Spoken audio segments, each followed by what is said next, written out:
Boa noite, amigos da TV Nova Luz, da Rede Amigo Espírita e da Rádio Portal da Luz. Muito boa noite a todos. Sempre uma grande satisfação estar aqui com vocês nesse estudo do livro A Gênese, que, como não cansamos de falar, é um livro muito importante para o entendimento da codificação kardeciana. E, dessa forma, nós temos oportunidade de aprofundar nesse estudo e no conforto do nosso lar. Graças a essa TV Nova Luz, Rede Amigo Espírita e Rádio Portal da Luz, nós temos a possibilidade de conduzir esse estudo no conforto do nosso lar, especialmente nas noites frias que estão fazendo, certo? E, obviamente, que apesar, né, de cada um estar em seus lares, nós temos a oportunidade de interação através do YouTube ou através do Facebook. Então, deixe seus comentários, suas opiniões, sugestões, né, como o curso está sendo para vocês, se está sendo bom, se está trazendo novidades, se está explicando, se está confuso.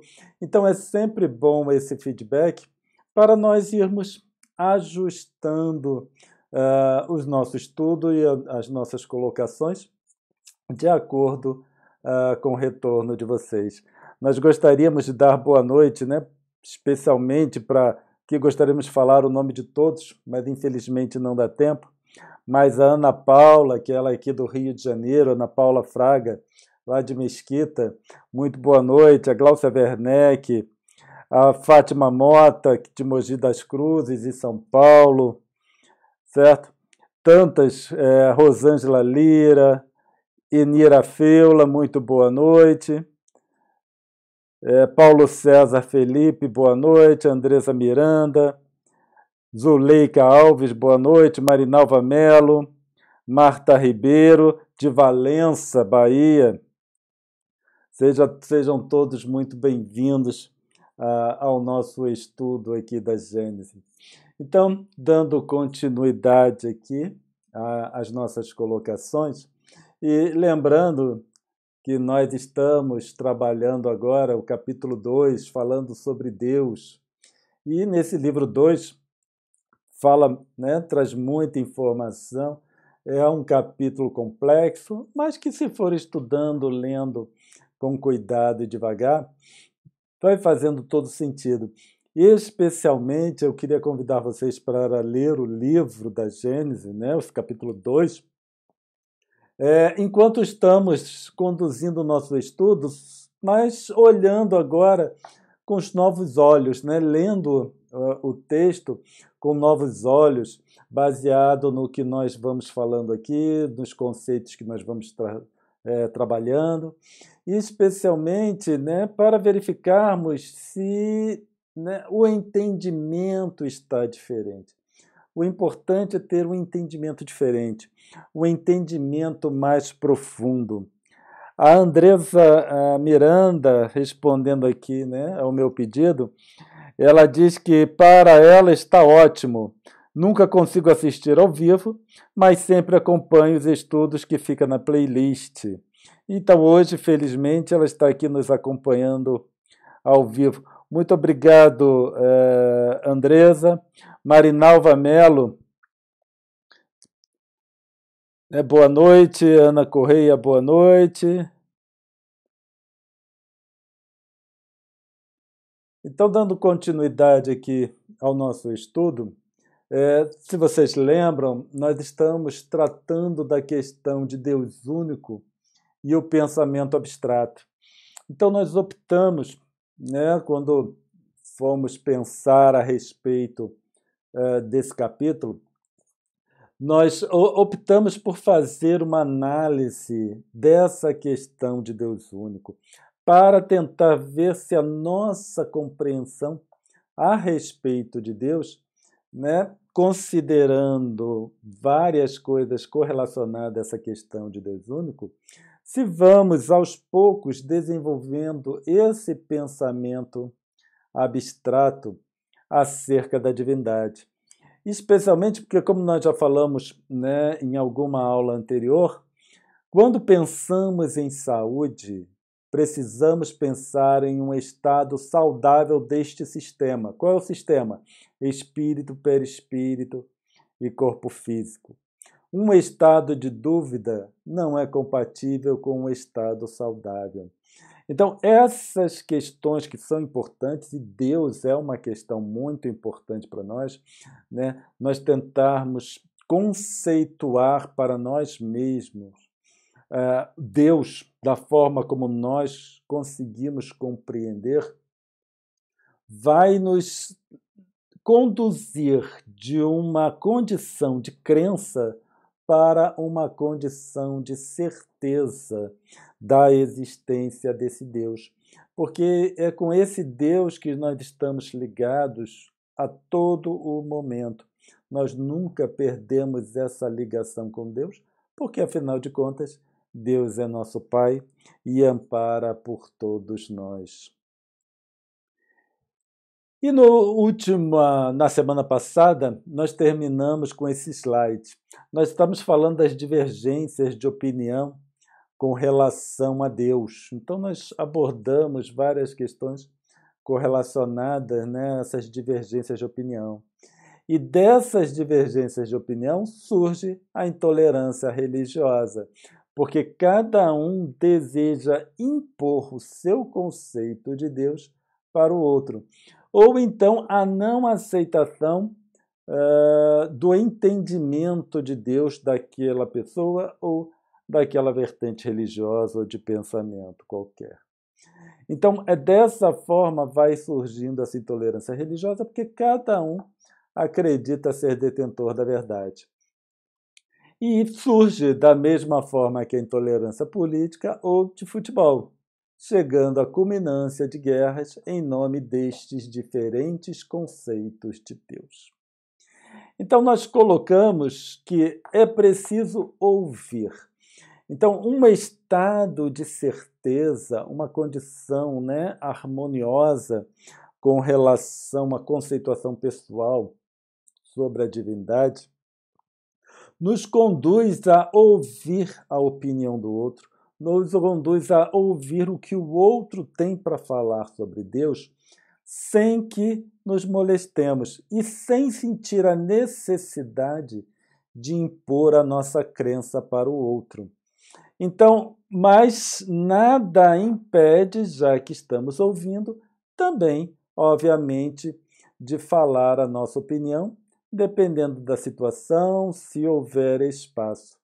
Então, nós aproveitamos a troca, o diálogo, para, obviamente, divulgar o nosso entendimento, seja acerca da doutrina espírita ou acerca da divindade, acerca de Jesus, por exemplo, porque são conceitos complexos e que não necessariamente há um senso comum a respeito dessas questões.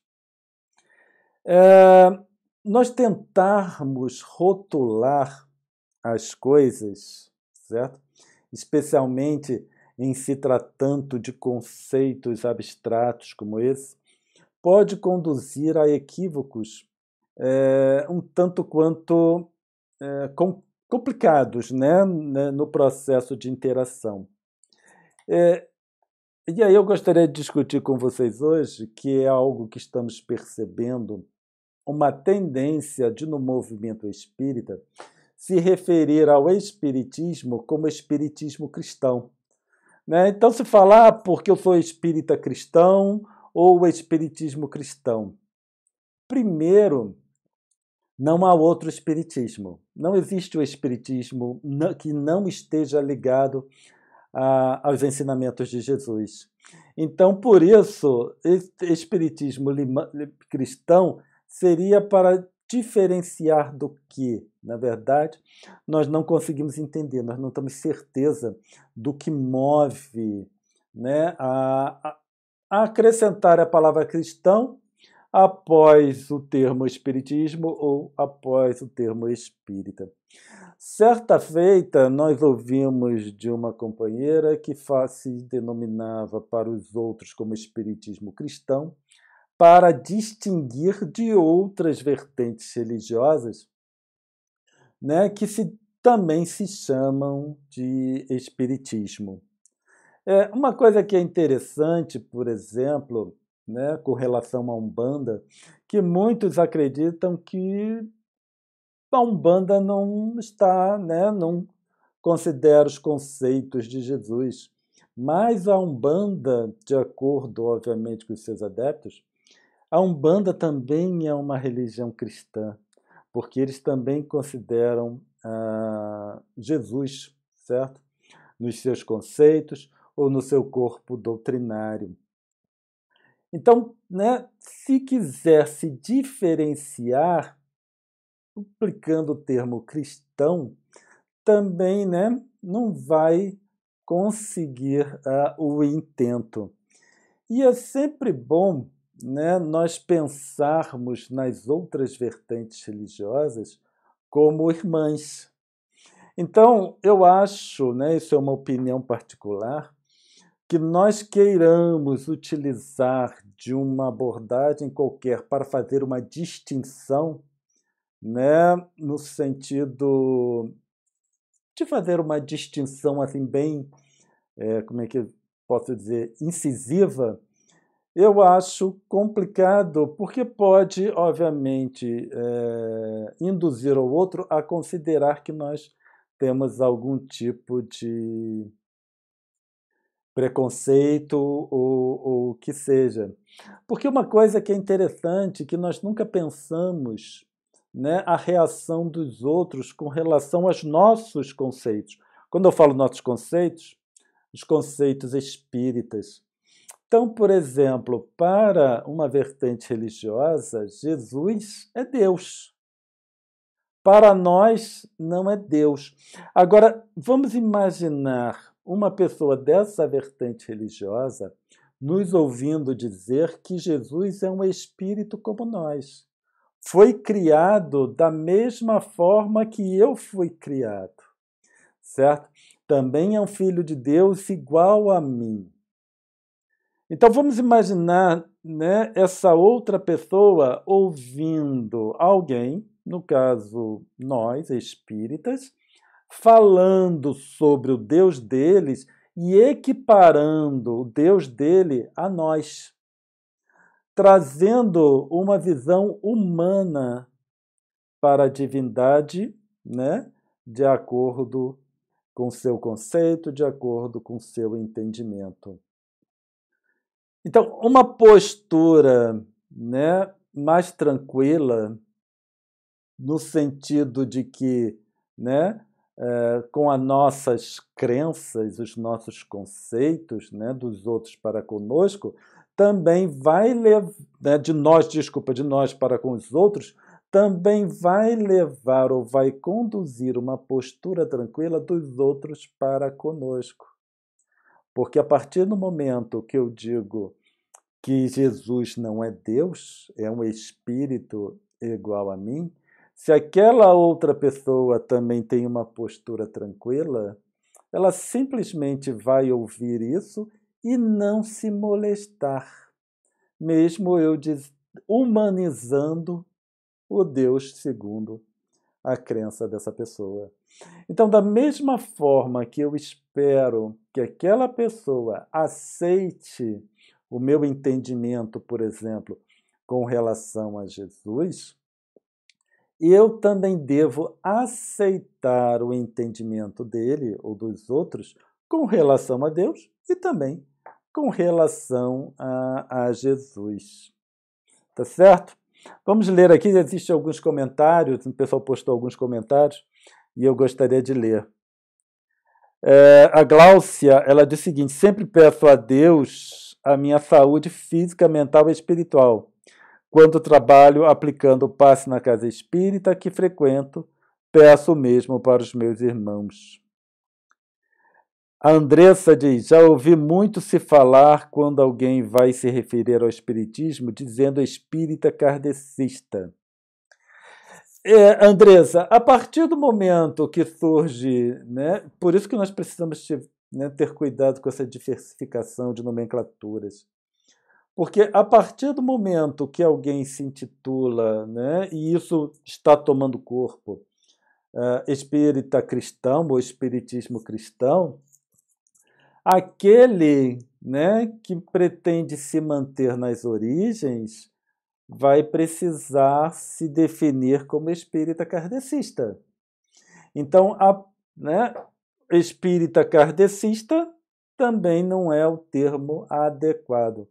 Mas a partir do momento que surgem nomenclaturas, cada um vai encontrar uma nomenclatura para se definir. O que eu sou? Eu sou espírita. O espírita, né, conforme Kardec define, eu não sou espírita cristão, não sou espírita não cristão, eu sou simplesmente espírita. Mas a partir do momento que começam essas definições, para eu me referenciar, por exemplo, dizer que eu sigo os conceitos de Kardec, conforme Kardec colocou, aí, de repente, eu precisarei me definir como espírito kardecista, quem sabe, né? Isso é alguma coisa que nós precisamos pensar e considerar. A Zuzu diz, o trabalho de Haroldo está muito bacana, unindo outras religiões nos encontros. Somos todos irmãos, cada um num patamar de entendimento. A Rosângela ela diz, já existe a Umbanda não ritualística com o estudo de Kardec. Tenho uma amiga que frequenta um centro assim. Com relação a essas dois comentários, é interessante, né? Nós precisamos todos ser irmãos. Sim, todas as religiões. Mas certamente precisamos tomar cuidado com o sincretismo religioso.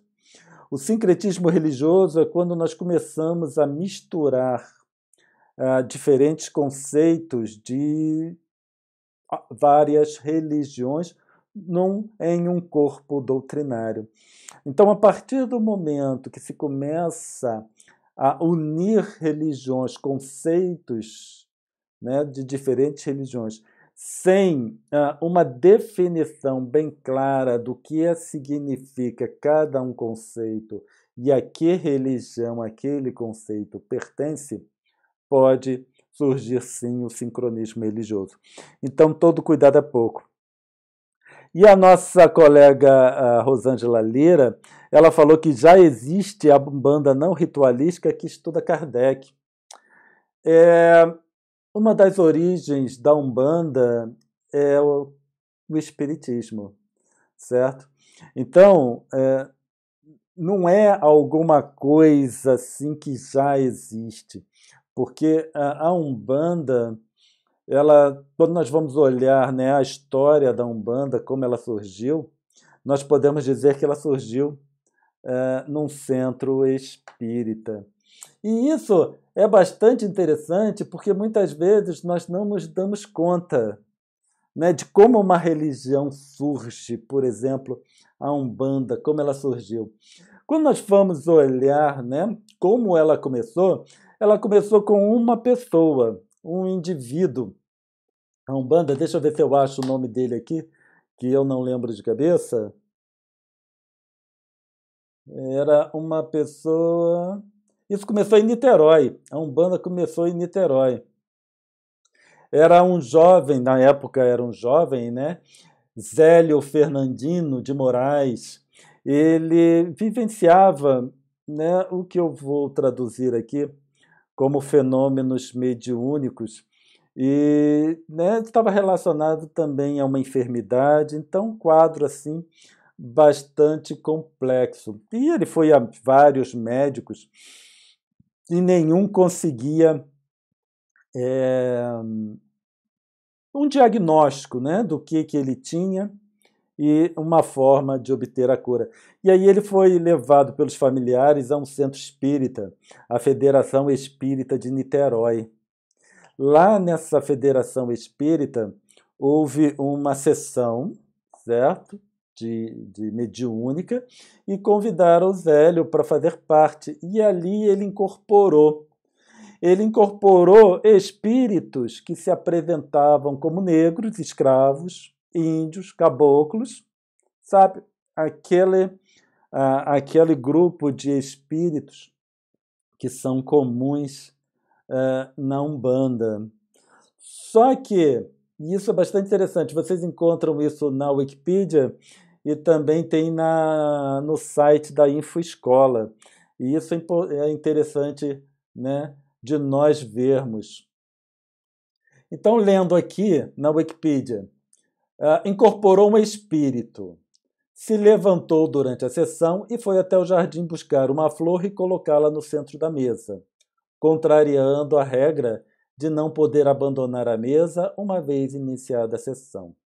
Em seguida, Zélio incorporou espíritos que se apresentavam como negros escravos e índios. O diretor dos trabalhos alertou os espíritos sobre o seu atraso espiritual. Isso é interessante, isso que chama a atenção, esse ponto e a sequência. O diretor dos trabalhos alertou os espíritos sobre seu atraso espiritual, convidando-os a sair da sessão quando uma força tomou conta de Zélio, quer dizer, um outro espírito incorporou no Zélio, e disse: por que repelem a presença desses espíritos sem nem sequer se dignarem a ouvir suas mensagens? Será por causa de suas origens sociais e da cor? Então, olha o que o espírito falou para eles, né? Por que repelem a presença desses espíritos se nem sequer se dignaram a ouvir suas mensagens? Então, antes mesmo de ouvir, né, de ouvir o que eles tinham para dizer, aqueles espíritos já foram rotulados de espíritos atrasados. Isso demonstra que nós precisamos ouvir primeiro o que os espíritos têm para falar. Não importa como o espírito se apresente, né? Para o espírito, não necessariamente uma pompa, e isso Kardec, né, deixa claro para nós no Livro dos Médiuns. Né? Para o espírito, não necessariamente uma pompa ou um nome importante é preciso para se considerar a sua mensagem, a mensagem que ele trouxe. E aí esse espírito, então, disse lá nessa casa espírita em Niterói que eles fundariam uma religião onde não houvesse preconceito. E os menos afortunados, vamos dizer assim, poderiam encontrar o seu meio. Então, e aí continua, o espírito estabeleceu normas para a nova religião surgindo, que era Umbanda, isso foi lá no início do século XX. O espírito estabeleceu normas como a prática de caridade, cuja base se fundamentaria no Evangelho de Cristo. Então, lembram do fora da caridade não há salvação? Kardec deixa isso bem claro no Evangelho segundo o Espiritismo. Não é fora do Espiritismo não há salvação, não é fora da verdade não há salvação, não é fora da igreja não há salvação, é fora da caridade não há salvação. E esse espírito, que foi chamado como um espírito atrasado, estabeleceu que a norma para aquela religião que estava surgindo, era a prática da caridade e se fundamentaria no Evangelho de Jesus. Né? É o que nós também almejamos. No site da InfoEscola, apresenta o seguinte: o culto irá combinar elementos da filosofia espírita kardecista, dos vários cultos afro-brasileiros, tradições indígenas, do cristianismo católico e, modernamente, conhecimento vindos de cultos esotéricos. Então nós vemos ali, né, na base da Umbanda, a doutrina espírita. E é o que Kardec fala para nós, esses espíritos falam para nós, certo? Os conceitos espíritas, eles só podem ser aplicados para qualquer vertente religiosa ou vertente de pensamento. E isso é bastante interessante, nós vimos, né? E nesse site do Infescola, ele também relata o surgimento, né, como aconteceu com Zélio lá em Niterói. Então ele diz, né, lá no site do Infescola, vou ler para nós vermos, o espírito foi, buscou uma flor no jardim, levou para o prédio, depositou na mesa, né, do trabalho mediúnico.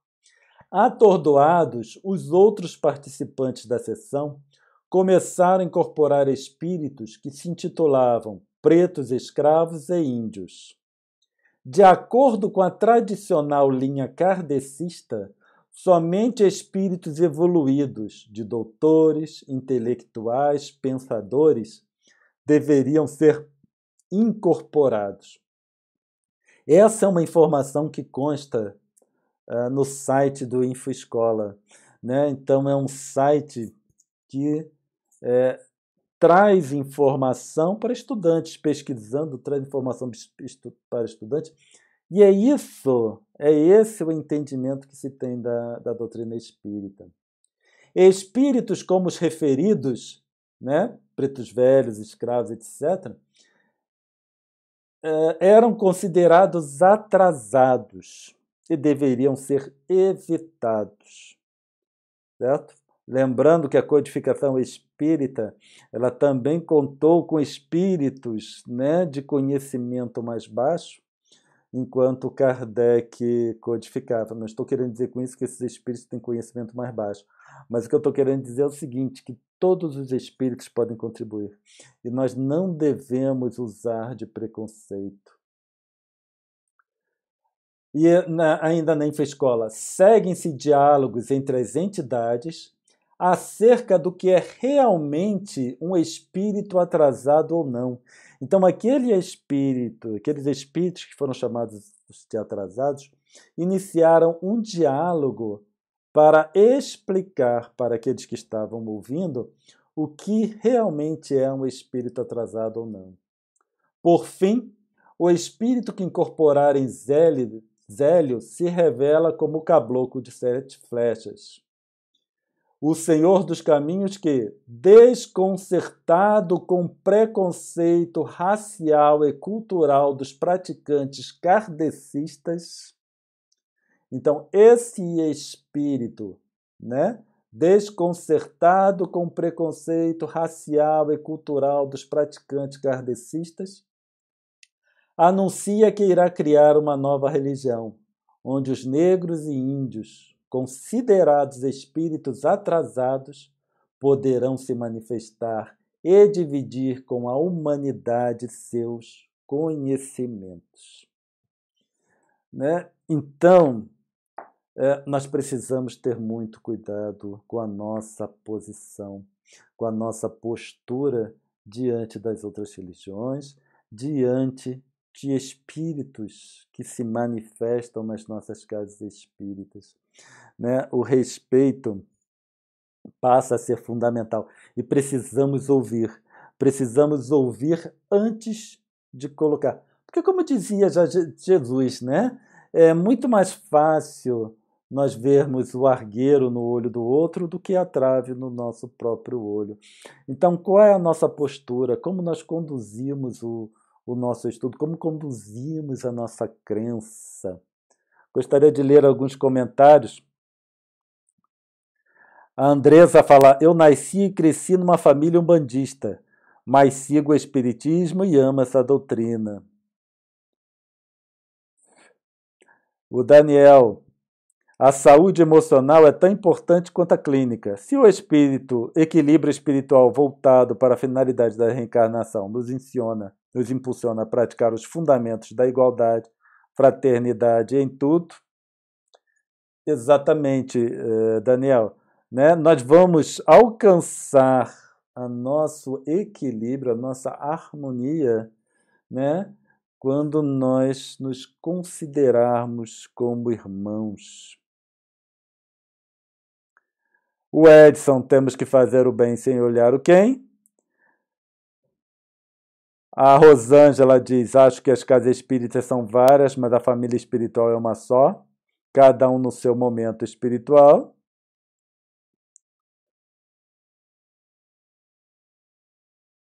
E por aí vai. A Marinalva diz, quando eu respondo para alguém que sou espírita, porque eu estudo a doutrina espírita, a filosofia codificada por Kardec. O José Maria dizendo, tem canal dizendo que é espírita, mas acendendo vela. Sim, porque muitas vezes, como nós falamos agora, muitas dessas, por exemplo, a Umbanda, por exemplo, ela tem, né, uma componente espírita.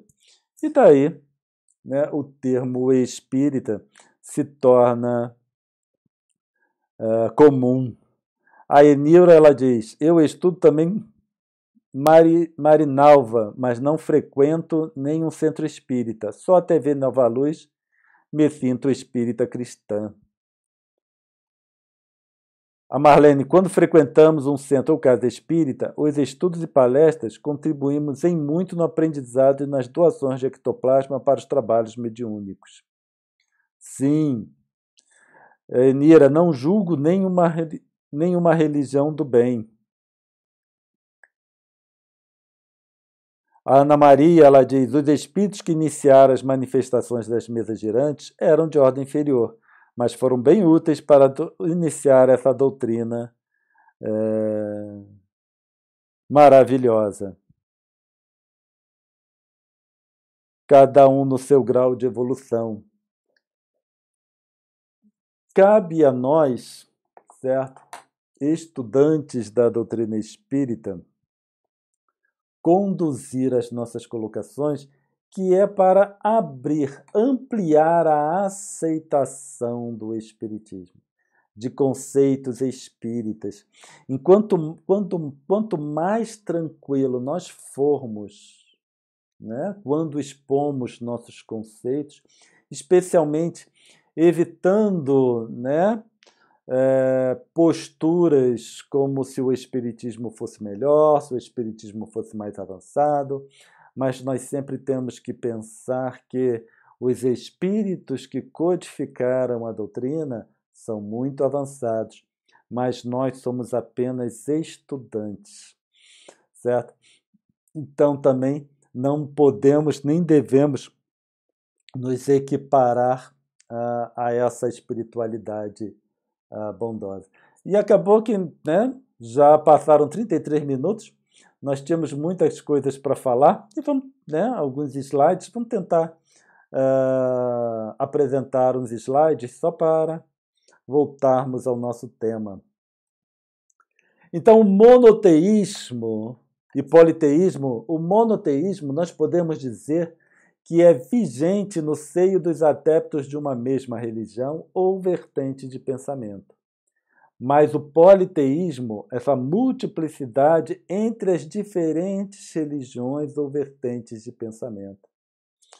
Então, quando nós falamos em Deus enquanto conceito, porque todos nós, o que nós vivenciamos é o conceito de Deus, nós podemos até dizer que vivemos no monoteísmo em uma religião, uma vertente de pensamento.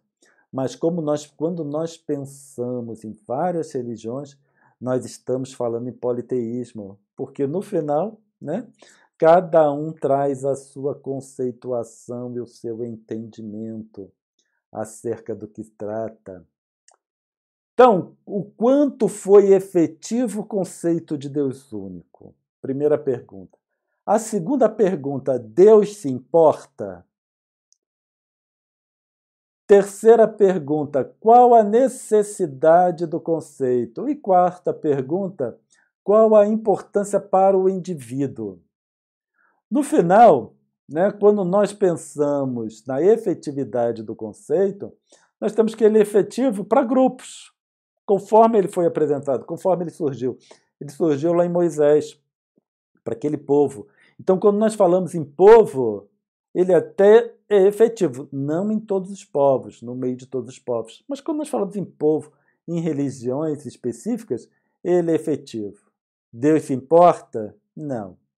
Deus, sendo a bondade suprema, não pode se importar, né? Nem ter o orgulho, por exemplo, de querer que todos considerem ele como sendo único. Então, ele se importar, não acho que ele se importa. Qual a necessidade do conceito e qual a importância para o indivíduo? Então, são nessas duas perguntas que, no final, nós temos que nos ater. Qual a importância para o indivíduo? Qual a importância para mim? Né? Qual a importância para cada um de vocês esse conceito de Deus único? Uma postura pacífica e pacifista perante a vida e os outros é muito mais adequado do que a crença ou não da existência de Deus. Certo? Então, nós termos uma postura pacífica e pacifista, ele é muito mais importante do que acreditar em Deus ou não. E essa abordagem, ela não contradiz os ensinos de Jesus, porque Jesus trouxe essas duas leis. Amarás a Deus de todo o teu coração, e este o maior e o primeiro mandamento. E o segundo, semelhante a esse. Amarás o teu próximo como a ti mesmo. Então, devido à semelhança dos dois conceitos, somente ama a Deus aquele que ama o próximo. Então, se eu amo o próximo, eu amo a Deus. Então, por definição, quem ama o próximo também ama a Deus, independentemente da sua crença. Então, quando nós vamos analisar esse ensinamento de Jesus, né, dizendo que amar a Deus sobre todas as coisas, e o segundo que é semelhante ao primeiro, então Jesus pega esses dois, no final, esses dois ensinamentos de Jesus, já que um é semelhante ao outro, acaba ficando em um só, porque eu só posso dizer que amo a Deus se eu amo o próximo. Se eu não amar o próximo, eu posso até dizer que amo a Deus, mas será de boca para fora, porque no final eu não amo. E por definição, se eu amo ao próximo, eu também amo a Deus, independente da crença. Sabe aquela questão de fora da caridade não há salvação? Independente da crença, também amar ao próximo é amar a Deus, independente da crença. Jung, lá no que é intitulado o livro vermelho, né? Porque o livro vermelho de Jung, no final, não era um livro vermelho. Ele é um caderno, um livro onde ele mantinha suas anotações e que só foi publicado depois da sua desencarnação. Ele diz o seguinte: ninguém possui meu Deus, mas meu Deus possui a todos, inclusive a mim. Os deuses de todas as pessoas individuais possuem sempre todas as outras pessoas, inclusive a mim mesmo. Então, o que Jung vem falar para nós é esse conceito de Deus. Então, meu conceito pessoal de Deus, só vai ser válido quando nesse conceito inclui que Deus possui a todos, significa Deus ama todos, certo? Para eu ter uma conceituação de Deus mais acertada possível, eu devo considerar que Ele ama a todos, indiscriminadamente, independentemente de qualquer coisa. E ele fala, os deuses de todas as pessoas individuais possuem sempre todas as outras pessoas, inclusive a mim mesmo. Então, a partir do momento, né, o que é preciso que meu Deus inclua todas as pessoas, meu Deus é, né, o meu conceito de Deus. E o conceito de Deus que cada um tenha, inclua todas as outras pessoas. E aí nós pararemos de discutir acerca de Deus. não haverá mais guerras relacionadas a Deus. Porque o meu Deus ama aquela pessoa, só que o Deus daquela pessoa também me ama. Então, a partir do momento que nós consideramos esse amor de Deus unindo as criaturas, certo? Eu passo a amar o próximo porque eu sei que o próximo também me ama, certo? A partir do momento que essa conceituação de Deus passa a ser única no sentido de que Deus ama a todos. Então, o conceito de Deus único, que seria importante, né, que todos incorporassem nos seus conceitos, não importa se um acha que Deus é alto, o outro acha que Deus é baixo, um considera Deus gordo, o outro considera Deus magro, um cabelo longo, outro cabelo curto, tem barba, sem barba, não importa. Mas se, né, a unidade desses conceitos de Deus fosse o amor ao próximo. E aí, então, não haveria mais guerra, não haveria mais dissensão, não haveria mais intolerância religiosa. Porque muitas vezes nós não nos consideramos intolerantes, mas, né, por uma colocação, uma frase, uma postura, demonstra uma intolerância religiosa, sim. Então, o principal conceito de Deus único, o principal do conceito de Deus único, o ponto mais importante nessa questão de Deus único, é a elaboração de pensamento abstrato para nós entendermos o que é Deus. Então, eu preciso começar, né, a definir para mim, a conceituar Deus, Deus único. E por isso, né, se houvesse mais de um Deus, na minha crença, eu considero vários deuses. Aí então eu poderia dizer que esse Deus ama os brasileiros, o outro Deus ama os americanos, o outro Deus ama os africanos, né, e por aí vai. Mas a partir do momento que eu conduzo a um Deus único, o meu Deus é o mesmo dos americanos, dos africanos, dos europeus, dos japoneses, dos chineses. Então, nesse conceito de Deus único, eu preciso desenvolver o meu entendimento de um Deus só, amando a todos. Porque é o que Jesus falou, Deus é Pai. Se Deus é Pai, Ele é Pai de todos. Certo? Sendo o Pai de todos, ama a todos igualmente. Amando a todos igualmente, nós não podemos nem devemos nos considerar superiores a ninguém.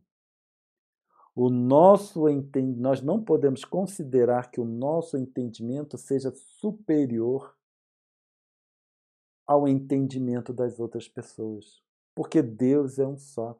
Então, da mesma forma que Deus brilha sobre mim, sobre a nossa doutrina espírita, esse mesmo Deus também brilha sobre os católicos, sobre os ubandistas, os candomblecistas, os budistas, os judeus. Então, é o mesmo Deus brilhando sobre todas as religiões. A partir do momento que é o mesmo Deus brilhando sobre todas as religiões, não existe uma religião superior do que a outra. Certo? Existe sim, né? Religiões, doutrinas filosóficas que mais se adequam ao nosso entendimento, que mais se adequam a nós. Então, no caso particular meu, a doutrina espírita é a doutrina filosófica que mais se adequa ao meu modo de pensar, certo? Mas o mesmo Deus que brilha sobre essa doutrina, brilha também sobre os católicos, brilha sobre os budistas, brilha sobre os ubandistas e brilha sobre todos nós. Então, quando nós compreendermos que a interpretação pessoal de Deus deve considerar que ele ama a todos indiscriminada e independentemente de qualquer outra coisa, será possível, finalmente, considerar este mundo, nosso planeta Terra, como figurando entre os mundos de regeneração. Então, quando nós pensamos assim, quando o mundo, nosso planeta, pode ser considerado um mundo de regeneração? Quando a humanidade compreender que Deus ama a todos indiscriminadamente. Certo? Se eu amasse a todos indiscriminadamente, aí eu já ia para o mundo acima ou superior ao mundo de regeneração. Eu já estaria lá nos mundos felizes. Mas eu ainda não amo a todos indiscriminadamente. Mas quando eu incorporar em mim, ter a certeza, né, isso eu digo à humanidade como um todo, de que Deus ama a todos, esse Deus único ama a todos, indiscriminada, independentemente de qualquer outra coisa, aí esse mundo estará no mundo de regeneração. Nós estaremos no caminho para desenvolvermos o amor indiscriminado. Certo? Então, qual a importância do conceito de Deus único para mim? Eu, espírito, que estou me manifestando hoje como Cláudio, é desenvolver o conceito e ter a certeza de que Deus é um só, Deus é único, Pai de todos, amando todos os seus filhos. E por isso todos os filhos de Deus são merecedores do meu respeito e do meu amor. A partir do momento que todos são merecedores do amor de Deus, também, obviamente, devem ser merecedores do meu próprio amor. Então, esperamos, né, que tenhamos trazido, né, uma clareza maior sobre essa questão. Hoje, né, nós extrapolamos, vamos dizer, em muito o nosso tempo, né, que já são 47 minutos, passado das 9, mas como acabou que nós incluímos aquela parte sobre a Umbanda, aí nós precisamos estender um pouco e esperamos né, que não tenha sido muito cansativo para vocês. A Fátima Mota, ela diz: Cláudio, podia ser 1 hora de aula, pois passa muito rápido. E sua explicação é envolvente e de fácil compreensão. Gratidão sempre a você. Obrigado, Fátima. Na verdade, o nosso tempo é de 30 minutos, mas nós sempre extrapolamos, né, com a bondade desse pessoal da TV Nova Luz e da Rede Amigo Espírita e da Rádio Portal da Luz. Nós acabamos sempre extrapolando, às vezes um pouco, outras vezes, como hoje, por exemplo, extrapolamos muito. A Andresa diz: cada um está justamente na religião que necessita para o próprio progresso espiritual. Sim, né? Cada um de nós se encontra na religião que mais diz, né, ao seu coração, mais atrai o nosso coração. Então, Marlene, ela fala: as religiões funcionam, servem para o homem aprender e evoluir, aprender para a escola, como uma escola. A religião, né, toda religião, obviamente, que prega o bem, ela ajuda o espírito a evoluir. De alguma forma, porque muitas vezes, né, nós não conseguimos entender como a Umbanda, por exemplo, prega bem, mas nós entendemos como o Espiritismo prega o bem. Agora, o fato de eu entender como o Espiritismo prega o bem e não entender como, por exemplo, a Umbanda prega o bem, não significa que ela não pregue o bem. Ou os católicos, ou os budistas. O fato de eu não entender não invalida o trabalho das outras religiões. A Marinalva falou: que pena que já terminou. Sim, Marinalva também, né? Nós também lamentamos muito quando acaba, porque nós vamos nos envolvendo no tema e falar sobre espiritismo, né? Sempre assim, fascinante. A Andressa, ela diz, ainda não conseguimos nem amar o próximo, quem dirá ter uma definição de Deus? Precisamos evoluir muito. Precisamos, sim, Andresa. E isso é o que nós estamos fazendo aqui com o nosso estudo, né? Aprimorando um pouco mais o nosso entendimento e é, evoluindo juntamente com o trabalho que esses espíritos bondosos fizeram, né? E Kardec, ao trazer a codificação espírita para nós. E já estouramos em muito nosso tempo, são 9 horas e 50 minutos, 10 para as 10. Vamos fazer. A Fátima Mota diz: imagine uma aula presencial com Cláudio Conte, hein, amigos? Deve ser tudo de bom. Obrigado, Fátima. Fico muito feliz com seu comentário. Então vamos fazer a nossa pequena prece para encerrarmos o estudo de hoje. Agradecemos sempre, Deus Pai, Jesus, Mestre amado, pela oportunidade que temos de meditar acerca de questões ainda complexas para nós. Mas percebemos, Senhor, que temos a necessidade de meditar muito para que possamos compreender a cada passo algo a mais dessa sua essência divina e da nossa essência espiritual, Senhor Deus.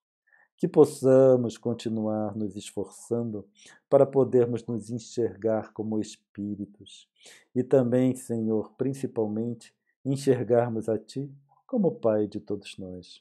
E assim, Senhor, agradecidos do fundo dos nossos corações, pedimos Sua permissão para encerrarmos o nosso estudo de hoje. Graças a Deus, Senhor. Muito obrigado a todos vocês pela presença. Tenham um ótimo final de noite, um bom descanso e uma boa semana à frente. E nos vemos na terça-feira que vem. Um abraço para todos. Muita paz.